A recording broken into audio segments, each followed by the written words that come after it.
Hello everyone and welcome back to Manor Lords, a medieval city builder game with a real-time strategy element. In the last episode, we were able to get both of our outposts set up and get weapons manufacturing started.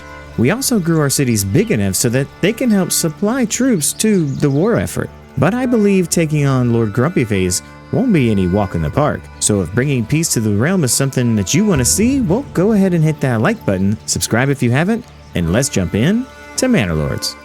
Now when last we let off, Iron Angel here, they were doing really good, having enough food for 77 months and fuel to last them through multiple winters. We were also building a few more houses just to make sure that we have enough populace to supply any kind of army from this land if we ever so needed it. The only thing we're lacking is the weapons. Now we do have our mining pit still under construction and we're waiting for those goods to be done. And it was the reason that we built the houses, to get the bloomery and the mining up and running. But our more pressing concern, that's Brandyburg. And the reason that we're concerned with Brandyburg is they aren't really getting as much food as the other places. We set up their packing stations a little too late, and we're attempting our best to get as much food over here as quickly as possible. We're sending over iron ore to Hogwarts for bread and apples, and we're sending over our iron slabs for bread from Buzzland. Now Hogwarts, our good old moneymaker here, is producing quite a bit of food still, but it is starting to get a little bit on the low side. 1,000 bread is quite a drop from what we had when we first started this endeavor.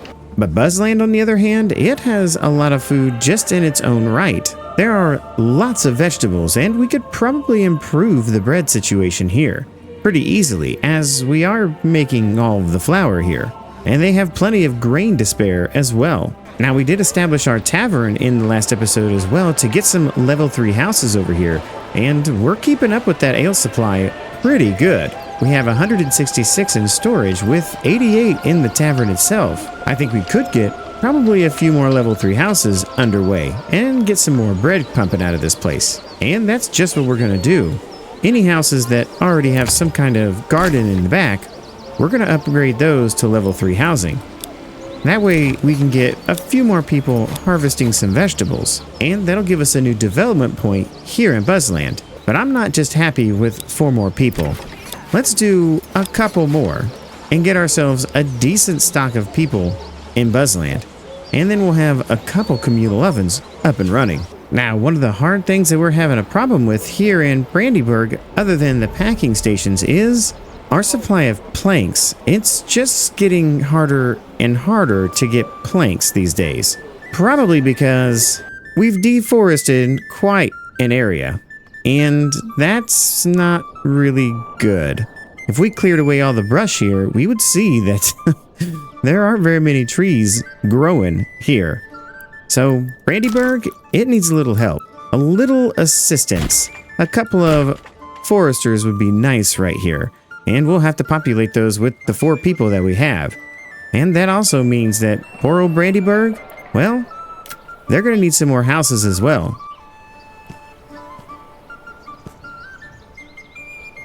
I think 3 more double burgage plots here will do the trick, and we can populate them with, I don't know, maybe some eggs and get them a little extra food. I think that's going to be a good thing. Now, we were saving these 3 houses here to be more blacksmiths and Fletcher shops, but I think for the time being, chickens are in order. And the reason is because we just want to get as much food going through this city as we possibly can. There aren't a lot of possibilities with our food situation, so until we can get some more people and then use those people for packing stations, we're just looking like we might be in a little bit of trouble here. I mean, the berry supply does end here pretty soon, and we've got 2 people harvesting from it as quickly as possible. But as it is the end of the year, I'll go ahead and supply a couple more people to see if we can't get these 84 berries in. If we can, that'd be great. It'll last us a little bit longer. If we can't, well, we may just have to eat some bark. But over here in Iron Angel, we have been getting quite a bit of flour from old Buzzland over there, and I want to try to make that flour into some bread. So a communal oven is in order, and I think I want to place that sucker right there, as close to the granary as we possibly can. And we'll put that on a very high priority, because we want that to be built after the mining stuff is done. Now, one thing I have been concerned about though is we still seem to have those bandit camps over here, and it does make me a little worried with these guys just looming around here, but I want to go check them out, and we'll go into Lord View just to see it. If you build a road out like this, then it'll be easy to pop into Lord mode right on top of the road. I've noticed that all you have to do is zoom in like so and go ahead and pop into Lord mode, and it puts you right on the road that you were looking at. Pretty convenient, really. Now, it does seem like our bandit friends have disappeared, but we don't know if they're ever going to come back. As long as none of our citizens decide to become bandits, I think we'll be okay. But these 3 camps do tend to make me nervous, so I'm not really sure what we should do about it. And it didn't go away during the save and reload, so here we are, kind of stuck with these 3 bandit camps lurking just out of the boundaries of our city. Now, I did go ahead and clear out the brush here in Brandyburg just to see where our foresters were planting trees and how far away our guys were going. It would be nice to kind of have an idea of where it is that they're going to and heading from, and to see how many trees that we've planted. Now, while we were clearing that brush out, Buzzland, it went up a level, and it got a new development point. And where could we spend said development point? I think it's a little too late to go into the apples, and I don't know, the trapping does seem like a good idea. Our hunters going far away to gather the meat, that does seem to have fixed itself for the time being. But I really want the better deals, and the reason is it reduces the tariffs, and that pretty much makes us more money, and that gives us more taxes. And we're gonna need those taxes. Now, we could go up into bakeries up here. I have never done this one. And if Buzzland does get another point, we may very well try this out and see how good a bakery does compared to the communal oven. But for now, I think I'm going to choose better deals. And that's a good choice, I think, just because we need as much money in our bank account as we possibly can. That way we can buy the retinue as they are, wiped off the face of the earth. And now here in Iron Angel, our iron mine is finally done, and we upgraded it to a deep mine right away. And we're going to populate that with a couple of people, as well as get the fuel reserves here in the bloomery going and get a person in there as quickly as possible. Then it's just set the recipe here in the blacksmith and in the joiner's shop to get those spears and shields a-cooking. Our Fletcher shop has been working on overtime trying to get as many bows out as fast as we can, and we're up to 52. So once we get past, 72, which is our magic number, we'll start selling those suckers as well, and making a little bit more money here in Iron Angel. So to be a little preemptive about it, I'm going to go ahead and set that trade up. We'll go ahead and open the war bows, establish the export, and say when it's over 72 to start shipping those suckers out. I know we'll get there pretty quick. Now over here in Buzzland, most of our level 3 housing have got all the families in them. And that gives us a good 7 people that are unassigned. And we better get those people to work. So one of the first places I'd like to put some people is in the trading post. And the reason is I want to get goods in and out of here as fast as possible. And other places here in the communal oven, we have 1 extra spot on this communal oven, and I want to get as many people cooking that bread as quickly as possible. We have over 1,000 grains still ready to be turned into flour, and it's just sitting around. A lot of it is here in the granary, but this granary, it's full. Our secondary granary, well, it's full as well, full of grain. That's over 800 here, so the other place it could be is in the windmills, but they're not holding a lot because they're pretty much full of flour. So where could that last bit of grain have gone? I think it's in every one of these farmhouses. And wouldn't you know, quite a bit stored into the farmhouse. More grain than we could ever want. Oh boy, that's kind of a waste of materials if I do say so myself. As much as these fields don't get plowed every year, they still produce quite a bit. I guess Buzzland is really kicking it in the breadbasket, if you know what I mean. So here in Iron Angel, we definitely had lots of people as well, so We populated the communal oven with a couple people, upgraded the amount of people here in our granary and our storehouse, doubled up the people here in the bloomery to get that iron smelted as quickly as possible, and that pretty much uses all but one person, which we'll keep on the side just in case we need to, build something. But let's get back to more important matters, and those would be just making sure that Brandyburg survives another winter. It's making me a little nervous. Even their firewood and charcoal is down. Did I take people out of here? Yeah, I did. Just to make sure that we get enough food in. I took a lot of people out of a lot of places. That's why we're not really making any more warbows. And we accidentally let them make quite a few of the sidearms and small shields. Whoops. Didn't change that blacksmith over like I should have. But we are making quite a bit of spears, and I think it's time to try to sell a few of those here in Brandyburg. So we'll go ahead and open the trade for spears up, even though it is quite expensive and we don't have a lot of disposable income. And we'll export those anything over 72, just like we have been the whole time. 72 is that magic number that we could make 2 armies if we absolutely had to. But one thing I'm thinking about doing as well is going ahead and putting one more packing station in here. And the reason is I want to be able to send a little bit more to and from the other places.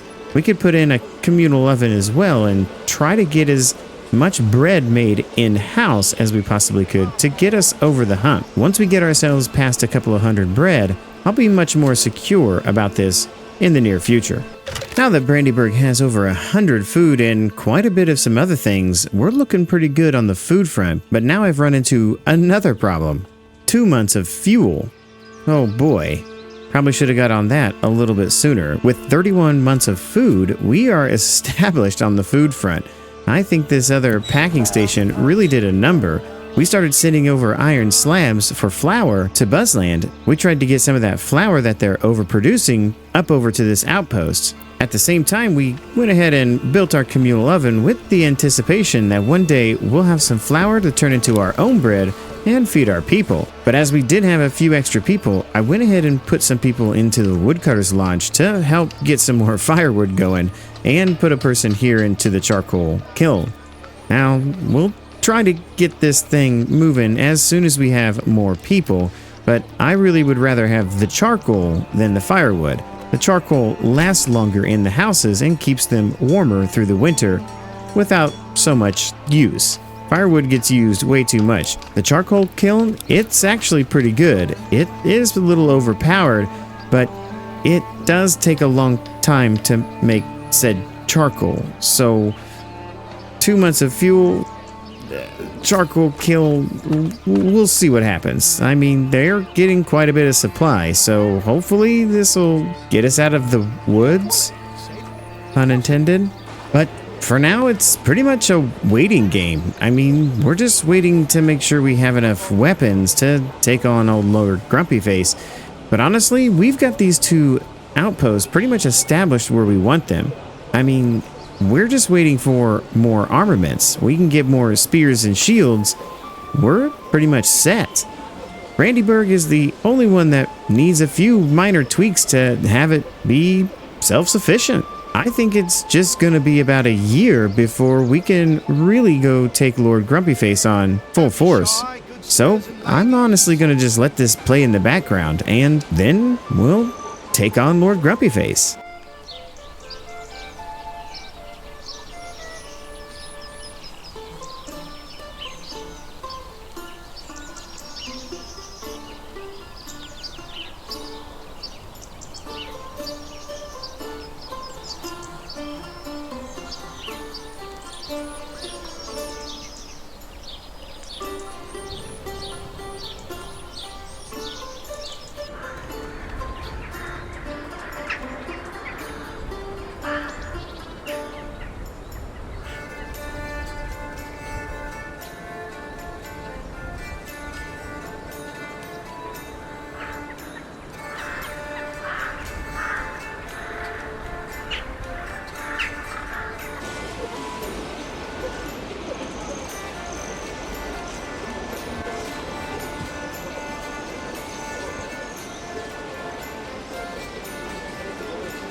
So I've let it play for over a year, and we've got our resources right where we want them. The 2 outpost towns seem to be doing really well. Brandyburg is doing much better now that we have the 4 packing stations and plenty of coal to get ourselves through the winters. This place is looking very pleased with everything it's got going on, as well as having 54 months of food and 31 months of fuel. I don't think we're going to have any problem with Brandyburg anymore. Much of the same has gone on here in Iron Angel, with our food situation being firmly handled for a while, and we're good on the fuel side of things. Money seemed to be pouring in, as well as our approval is through the roof with 82%. And they have plenty of food for 93 months, never having to worry about it, and 12 months of fuel to keep those houses warm. And with Hogwarts being pretty much the Scrooge McDuck of all of the land, we have 9,000 in regional wealth. And with a 74% approval rating, even though they are taxed pretty heavy, they still have plenty of food every year and more firewood than you can shake a stick at. And our beautiful little farm town here has been doing quite well for itself also. It has plenty of food with vegetables and bread dominating, lots of firewood to keep the houses warm, regional wealth that's nothing to slouch about, and an 81% approval rating, and it's probably because their taxes are so low comparatively. I think it's time to invade the new land here and take on Lord Grumpyface in the final battle. Now my hope is that he'll call for the battlegrounds to be in this clearing over here or the other clearing in that area. Either way, we'll line our troops up along this King's Road here and have everybody in place. Now, I did do a little rejigging of the troops to make sure that we know who is who. All the Hogwarts people are right here in this area. And then our Buzzlandians, they're over in the far end. But we're going to bring all these initial troops up and in. But we need to do something about these retinue. We need to use our personal wealth to get all of these guys together right now. And our personal wealth, it's pretty big. I mean, I don't think we're going to have any trouble executing the plan that I have. So, it's time to make some more retinue and fully upgrade them, of course. That's Buzzland completed, and now we just need to do Iron Angel and Brandyburg.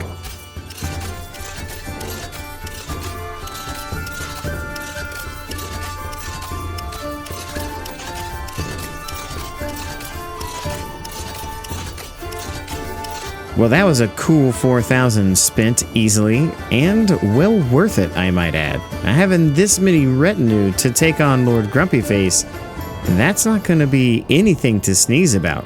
He's going to have his handfuls with our troops here in the very near future. And speaking of troops, our forces from Hogwarts and Buzzland are on their way to the border of old Lord Grumpyface's territory. We're about to take him on for the final battle, and I hope victory. But I don't know what he's going to throw at us, so I'm kind of excited to see. And I have a plan for attack. Alright, so here's the plan. We'll have most of our heavy infantry out in the front, taking on most of the people that come at us first. Then we'll have our spearmen come in and push forward and try to plug away at some of those troops. Of course, we'll start with our archers out front, doing as much damage as we can. But in the past, I've noticed that they send their archers out first, so we'll try to flank them with some spearmen coming in from our side. Now, will this work? I have no idea. Is it a good idea? I, again, have no idea. The one thing I do know is we're going to be fighting him on his land. That way, I don't have to make a corpse pit. I don't really want to do that this late in the game. We've gotten away with not having to do it for a while, and I'd like to keep it that way. So what's the next thing we do? Well, claim his land with influence and see how he reacts. And now that we've claimed it, let's see how long it takes him to react.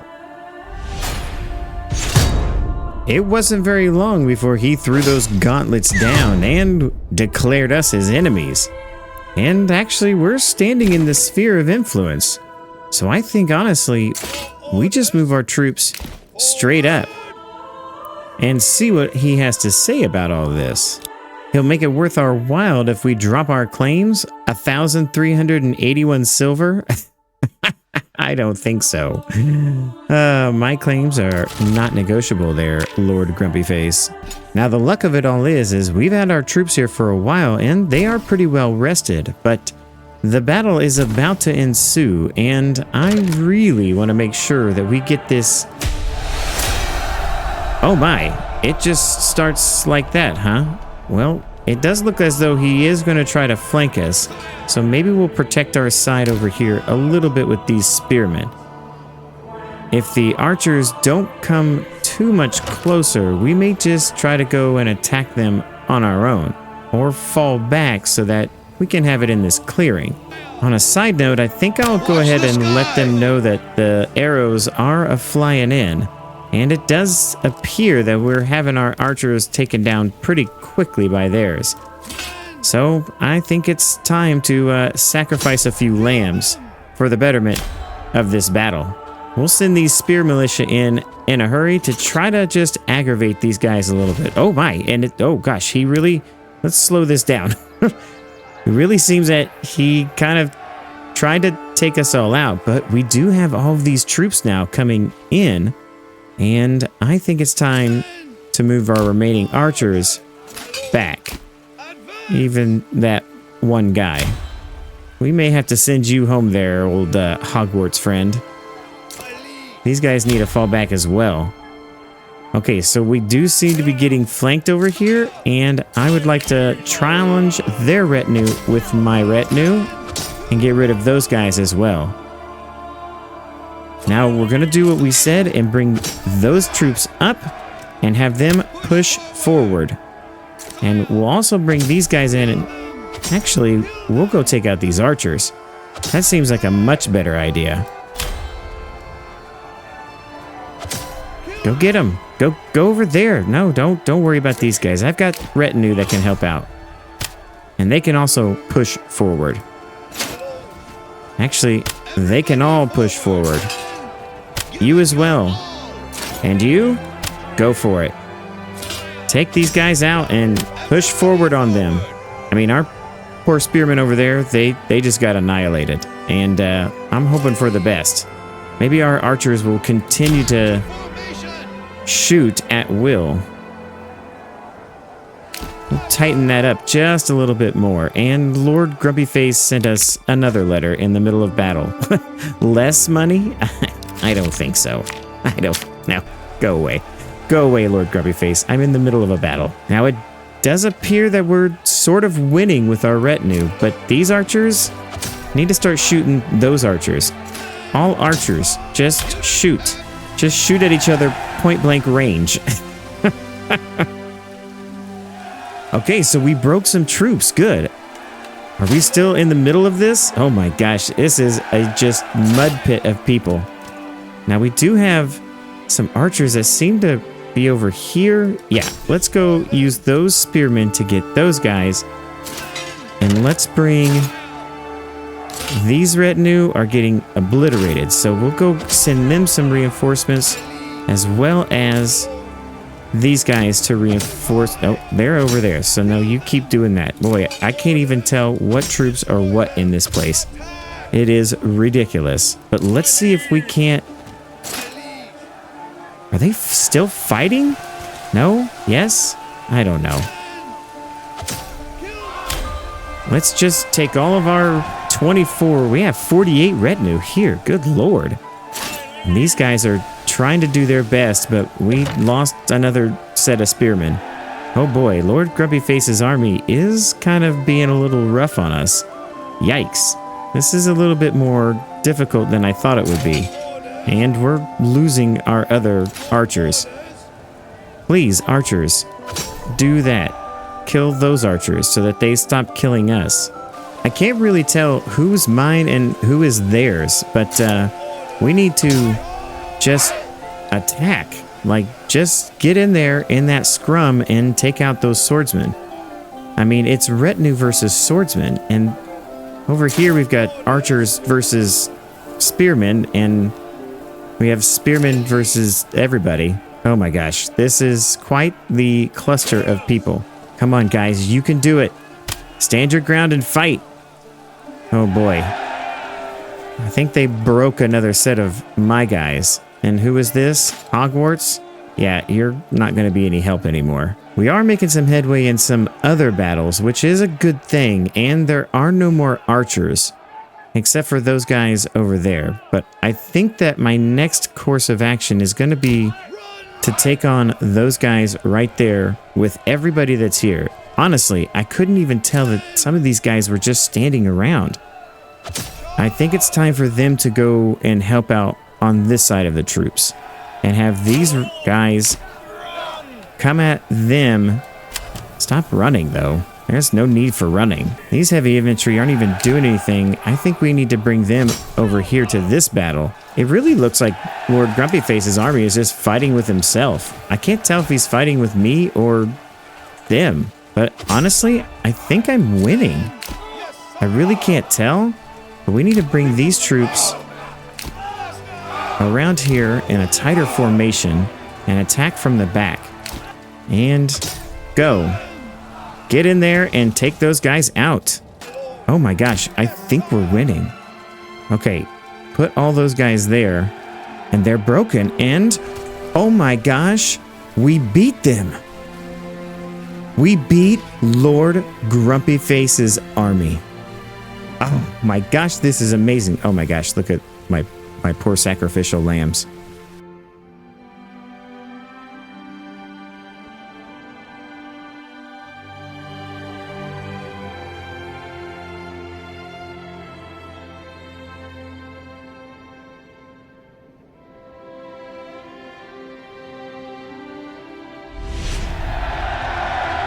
Victory is ours. Oh my gosh.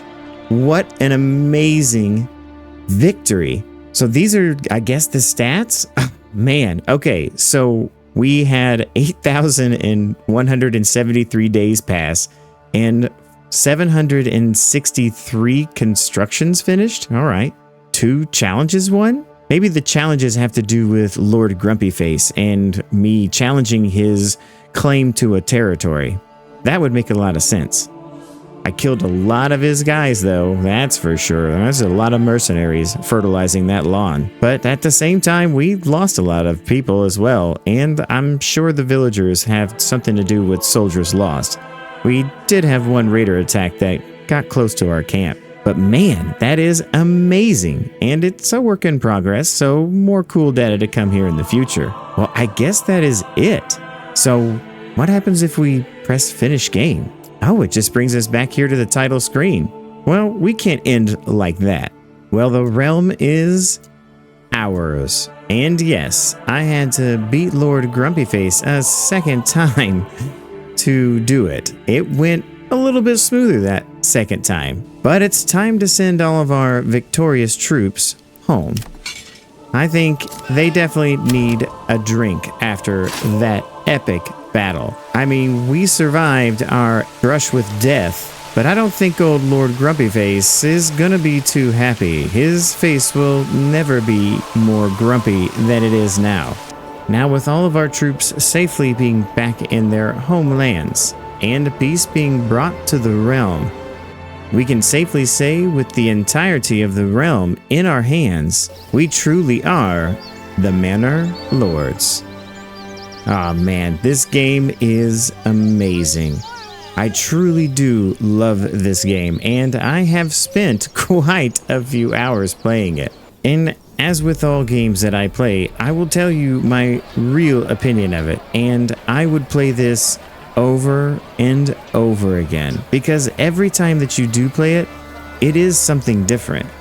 You build the cities differently, you learn new things, and honestly, this game has truly taught me more in the short time that I've played it than any other game I believe I've ever played, and figuring out the nuances of every little piece of it is quite amazing. How big to make your vegetable fields, how big to make your fields, how many fields that you need, how the trade system works, how selling and making money and paying that king's tax, how difficult it actually is, but then relatively easy that it is as well.